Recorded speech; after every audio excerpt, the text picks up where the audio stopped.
You're watching our live and continuing coverage. Air Force One has landed on Indian soil. The American president's cavalcade currently on its way to the Moria Sheraton Hotel, where my colleague Manoj Sharma is standing by to give us a report on the preparations at this hotel, where the president will be staying at the presidential suite. Manoj, take it away. American President Barack Obama is scheduled to arrive in capital in just a few hours from now, and this is the very place, the very hotel where he'll be staying, ITC Moria Sheraton. And in and around this place there is a huge security arrangement. Checking is being done for each and everything which is in the vicinity. The roads, the access roads to the entire place have been sanitized, and there are roadblocks on these places to secure the American president, and there is heavy security presence inside the hotel, outside the hotel. Everything, every person who goes inside the hotel is being checked. Okay, all the other guests in fact have been asked to leave the hotel, and one thing that's changed, I want to introduce Kamal Sibal also to this broadcast, former Foreign Secretary, one of the top voices on India-America affairs. Sir, good morning, welcome, great to have you with us. Between the last time and now, there's now a metro line, the airport metro line, right opposite the Moria Hotel. And the Moria has been the one place where most American presidents, in fact several other heads of state also have stayed, but that line is now shut. That completely changes the security equation for that particular hotel, sir. Well, I think it's normal, since there's a huge threat to the American president, and the Americans are extremely sensitive about the security of POTUS. So I think this Did you think it was normal. odd that Sushma Swaraj, our foreign affairs minister, was not there as part of the welcome reception for the American president? Well, if Secretary Kerry had been there along with the President of the United States, it would have been normal for her to be there. But since he is not there, so the Foreign Secretary is representing the Ministry of External Affairs, and since she is in charge of the America, the United States, it is she that represents, if you like, the Minister of External Affairs. We've been speaking to both Ajay Shukla and General Prasad about the importance of this visit. The Ministry of External Affairs put out a tweet saying that this will be a historic visit with very substantial, significant outcomes. Do you see those words get extra meaning? Do you actually see significant historic outcomes emerging at the end of this visit? Well, if they are saying that, then obviously they're saying it with knowledge of what is being discussed and what is in the joint statement, and what negotiations have taken place on the difficult subjects in our relationship.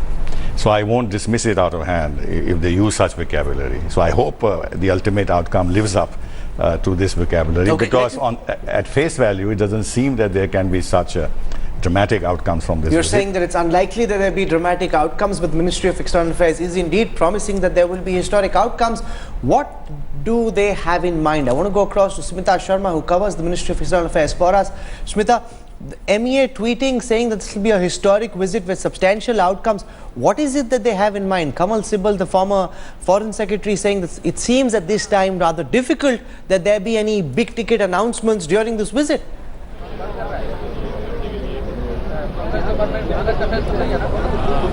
Well, Rahul, you know, this visit really needs to be looked at various levels. It's not just about the major outcomes. At every summit meeting, you clearly cannot expect a major outcome, maybe like a 1, 2, 3 civil nuclear agreement, which of course did come through during the last few months of George Bush's tenure, you know, when Manmohan Singh, of course, was the Prime Minister of India. Today, while on the defense side, we are expecting a likely pact on sharing on the defense technology initiative, maybe a possible breakthrough with this nuclear logjam if Obama and Narendra Modi are able to give it a personal political push. But other than that, also there are going to be several, smaller pacts, maybe towards counter IED technology sharing, or towards an Indian National Defense College to be, of course, opened up in the lines of the National Defense University in America. The smart city projects that have been one of the pet projects of Narendra Modi. There will be feasibility reports set up tough for them as well. And also the bigger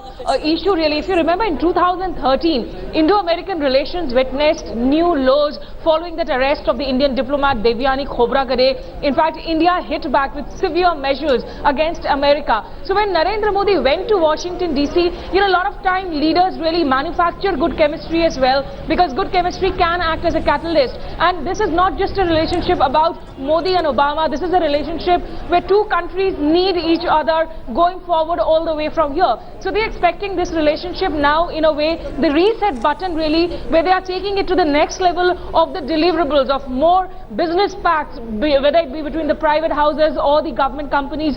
So I think that's the overall, the larger picture, in fact, that people are viewing this visit from at the moment, Rahul. All right, thank you very much, Smita. We'll keep coming back to you. Of course, the big bilateral will take place at the Hyderabad House, and Smita will be covering that for us.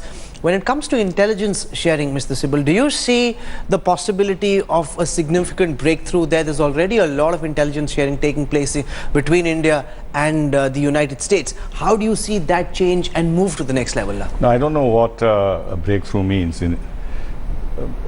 I'm not very clear what this phrase really means, because we've been having this intelligence sharing cooperation for a long time.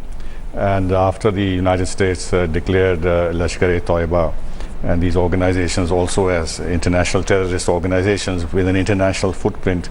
So the reason for United States to be more forthcoming and open with us on what is happening on Pakistani soil and these jihadi organizations became all the more pertinent. But we've seen in the Headley case that our satisfaction with the United States, or even in this area, has not been full. Now, whether the United States is going to take a very significant step forward and actually share with us in a real-time basis what is happening on the ground in Pakistan and the jihadi organizations could constitute a significant breakthrough. But I'm personally skeptical that they would do that, because the more they do that, the more handle they'll give us that Pakistan is not dealing with terrorism on its soil sufficiently. And then that in turn would make it difficult for them to give them arms aid and everything else. So there is a bit of a problem in terms of how United States looks at Pakistan and its General policies. Prasad has a different view on this. Because a lot of that sharing that Kamal Sibal is talking about is actually already happening. Do you think it will be taken up? My view is a little more optimistic. If you recall, after the last visit of the Prime Minister of India to the US in September, the NSA, State back, who's basically an intelligence man, stayed back for a day and a half or two to interact with intelligence organizations and has come back pretty much satisfied.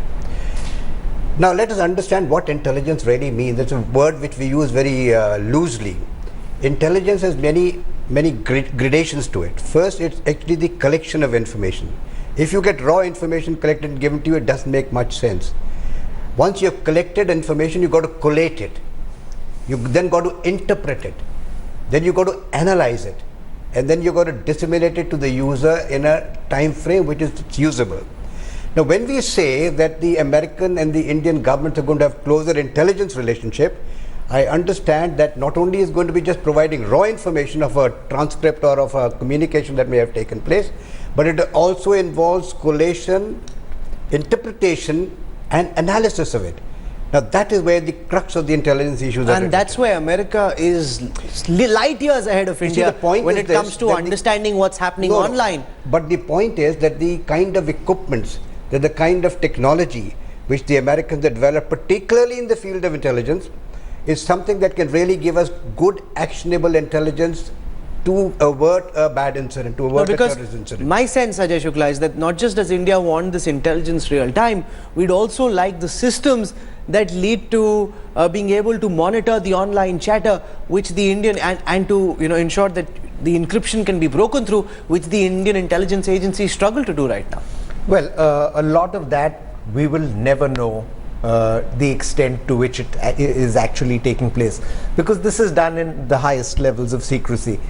But the important thing to understand in this intelligence thing, and especially the use of the word breakthrough, which Mr. Sibal also took exception to, there will never be a breakthrough in intelligence.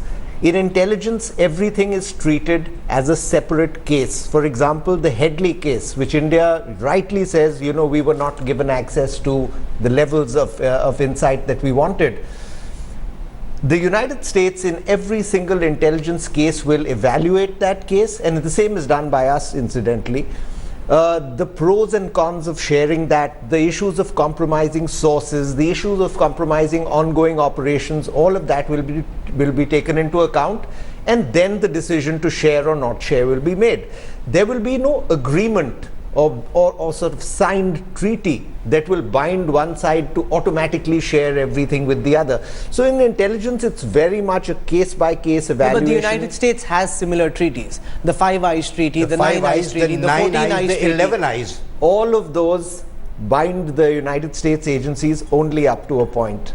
But when you actually look at an individual ongoing operation, that will be evaluated based on the what merits India of is most interested in, this Five Eyes, Nine Eyes is good as far as the strategic affairs community is concerned. The people of India would like to see Dawood Ibrahim being taken down. The people of India would like to see action against Hafiz Saeed. Yeah. Can Obama help Modi deliver that? Certainly, that's what I expect out of this video, and that's what I expect out of these kind of interactions. That's something which is really doable and visible.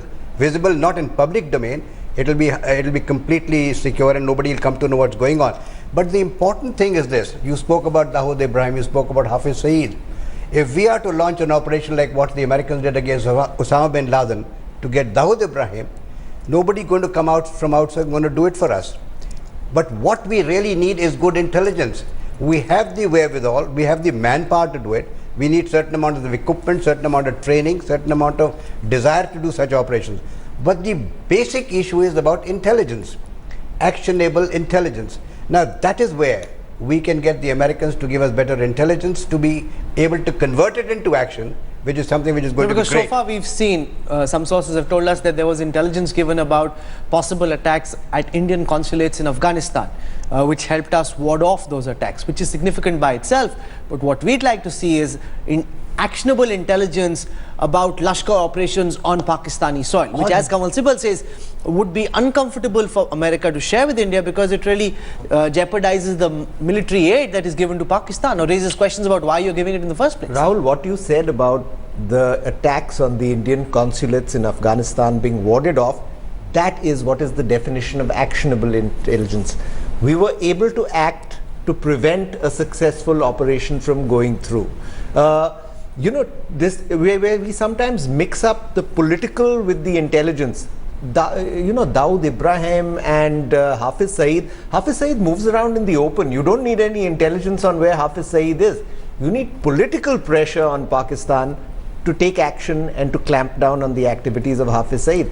Intelligence you need for what operations are being planned by the Hafiz Saeed people against India, and it needs to be done in time so that we can take action and then it becomes actionable. India is the only country where we even debate why action is not being taken against Hafiz Saeed instead of taking action in the way that the United States or Israel would, or China would as well. The American president's cavalcade has reached the Marriott Hotel just moments before now. We hope to get you some images.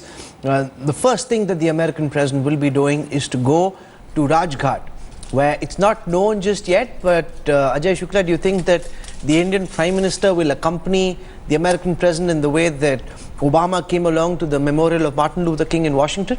Well, it's a low-hanging fruit waiting to be plucked by people from Modi's planning staff who would be looking for that big political and symbolic gesture. So I think there's a pretty good chance that he might go, but we'll very much have to wait and see. Earlier we were speculating that he might have accompanied him to Agra, to the Taj Mahal, but that fell through the cracks because of the unfortunate death of the Saudi king. But it would make for good symbolism because Martin Luther King, Gandhi, Obama, Modi, all the dots would be joined. And TV channels will have this good two-window out on the screen really quickly with Modi and Obama at Martin Luther King Memorial on the one side and then at Rajghat on the other. I want to go across to Rajghat. Joining us from there is my colleague Kamaljeet Sandhu, and she's giving us a report on the preparations underway for the American president's visit. Kamal. A red carpet has been laid for President Barack Obama and his wife Michelle, and you can see behind me unprecedented security cover. You can see all these men who are really dressed up in the best of the gadgets, US Security Service agents along with Indian security forces, the SPG, the NSG, and out here is the Black Cat Commandos. You can see where this latest gadgetry really going in. Tight security measures, around 50,000 boots on the ground, the paramilitary, the Delhi police, all out here. You can also actually try and see the sort of security cover which has been giving. It's a 10-minute function, but obviously a foolproof security, considering that there are major security apprehensions. There are threat perceptions coming into the MAC daily. Intelligence agencies have warned of a Pakistani-based terror group planning attack, and obviously at the international border also we've seen that sort of militant infiltration and perhaps the sort of attempts which are made at the international border by the militants of Lashkar-e-Taiba as well as Hizbul Mujahideen. Home Ministry has sounded an alert. There is a red alert which has been sounded. So obviously all these measures have been put in place, and behind me is the Rajghat. This is where the entry is. That was Kamaljeet Sandhu reporting from Rajghat. I want to go across now to Islamabad. Joining us from there is senior journalist Wajahat Khan. Wajahat, give our viewers a sense of what the government in Pakistan is making of President Obama's visit to India. Good morning, Rahul. Well, it's all being watched very, very closely, especially the trappings of the news that this visit is going to highlight and perhaps accumulate some sort of agreement between the U.S. and India on intelligence sharing. That's really front and center of many Pakistani observers. What's also been keenly noted is that this permanent, this schism which is developing for several years is now permanent, especially with the army chief departing for Beijing, just as President Obama was arriving in Delhi. The army chief, as we all know, is sometimes called the de facto prime minister of Pakistan because of the army's increasingly important role in the national and strategic affairs of the country, and him being in Beijing at exactly the same time with when Obama's in Delhi with PM Modi indicates how the Pakistani military, the most important and most powerful institution in this country, is thinking. So that famous pivot which we used to hear about, that Asian pivot of the US as it becomes more of a reality with visits like this.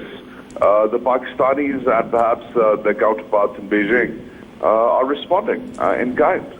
Okay, stay with me, Wajahat. I'm having to slip into a break, but I want to come back and resume the thread of this conversation on what Pakistan makes of this visit and the pressure that India and the United States together can put on Islamabad to act on Hafiz Saeed, to act on Dawood Ibrahim, and what the likely response from Pakistan is going to be. We're slipping into a quick break. We return to our live and continuing coverage of Namaste Obama on the other side.